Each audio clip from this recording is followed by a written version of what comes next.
It started with a joke, a teacher's sarcastic dare to the school janitor to solve a complex calculus problem. No one expected what happened next, a moment so stunning.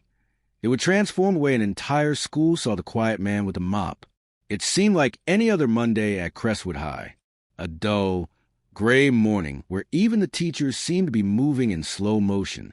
Inside Mr. Harrison's calculus class, the air was thick with the scent of old textbooks and lukewarm coffee. Mr. Harrison, known for his sharp wit, was wiping down the whiteboard, a half-empty mug in hand. Nearby, a janitor named Leo was fixing a flickering light. Leo had been a fixture at Crestwood for 15 years.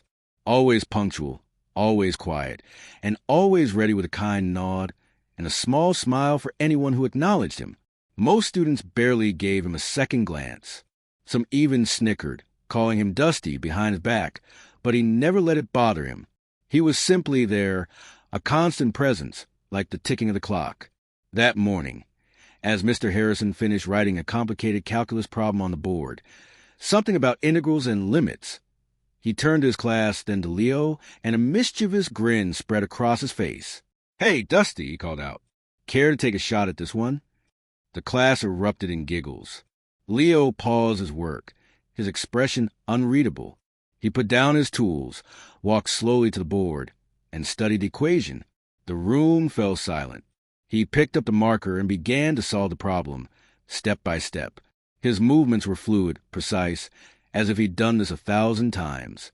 It was like muscle memory taking over. When he put the marker down, no one moved, no one spoke. Mr. Harrison's coffee cup froze in midair. A student in the front row dropped his pen. Mr. Harrison blinked. That's correct," he stammered. Leo gave a small nod. "A bit challenging," he said quietly. "Haven't seen one of those in a while." Then he turned and went back to fixing the light. The class went wild. By lunchtime, the story had spread throughout Crestwood High. The janitor had outsmarted the calculus teacher. Some thought it was a joke. Others believed Leo had somehow memorized the answer. But the truth was far more surprising. A curious senior named Sarah, a budding journalist of the school paper, decided to get to the bottom of it. She found Leo behind the gym during his break, feeding a stray cat. "Mr. Leo," she began gently. He smiled. "Please call me Leo." "Leo," she asked, "how did you know the answer?" Leo hesitated, scratching the cat behind its ears. "I used to teach," he said softly. Sarah's eyes widened. "You were a teacher? A math professor?" "Yes," he replied. "Back in my country. I taught for many years before I came here with my wife. She needed special medical treatment. The bills, they used up everything. I took any job I could find. This one had good health insurance. That's all that mattered." Sarah was stunned. Why hadn't anyone known this? Leo simply shrugged. It didn't seem important. "I just wanted to help keep the school clean, safe, and warm." Sarah published the story. It wasn't a clickbait headline or a sensationalized retelling. It was just the plain truth.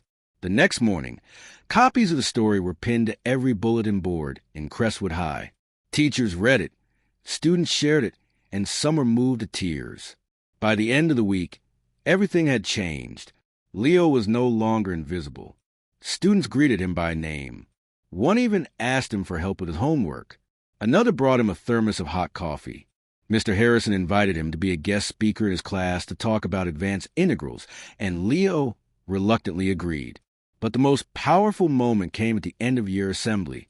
The principal stood on the stage and, for the first time ever, called a janitor forward to receive the Heart of Crestwood Award, given to the person who best represented the spirit of the school.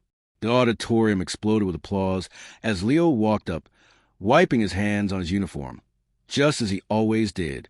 He looked out to students, his voice quiet but clear. "I don't need awards," he said.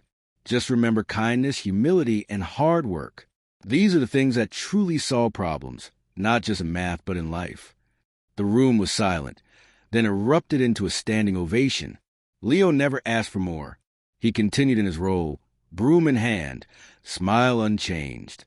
But he was no longer just a janitor. He was a symbol of something we often forget: the quiet brilliance, the sacrifices made out of love, and the incredible strength found in ordinary people. From that day forward, every time someone passed Leo in the halls of Crestwood High, they didn't just see a man with a mop. They saw a man who had solved more than just equations, and in doing so, had shown an entire school the true meaning of humanity